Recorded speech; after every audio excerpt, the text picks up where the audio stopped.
Have you ever thought about what goes into making your talcum powder?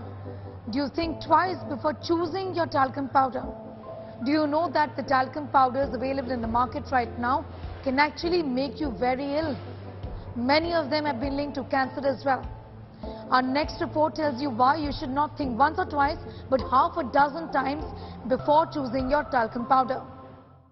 Can your baby talcum powder or your regular talcum powder or your compact powder, the loose powder that you put over the foundation, especially women, can all of that cause cancer?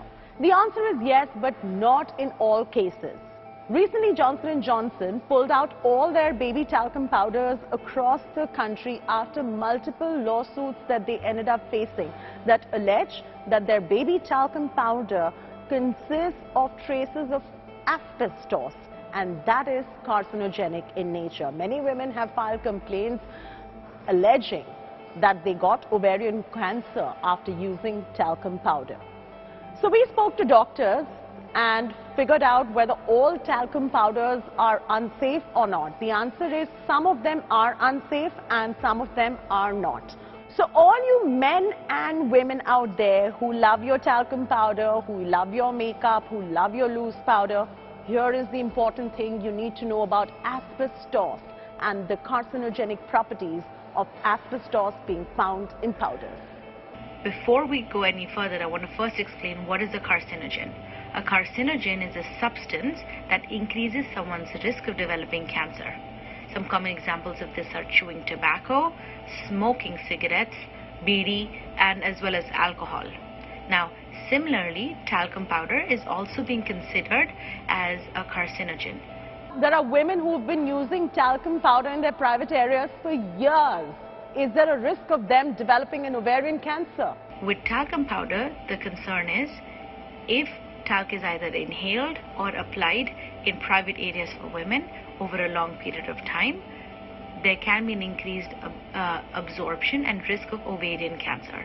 There are certain women who have been exposed to such and have developed certain cancers. All talcum powder is not bad talcum powder. Why do you say so? Whenever you buy a product, these are the things that you want to read first off, and then avoid buying those things, because then you are causing endocrine disruption, plus you're also prone to be getting cancer.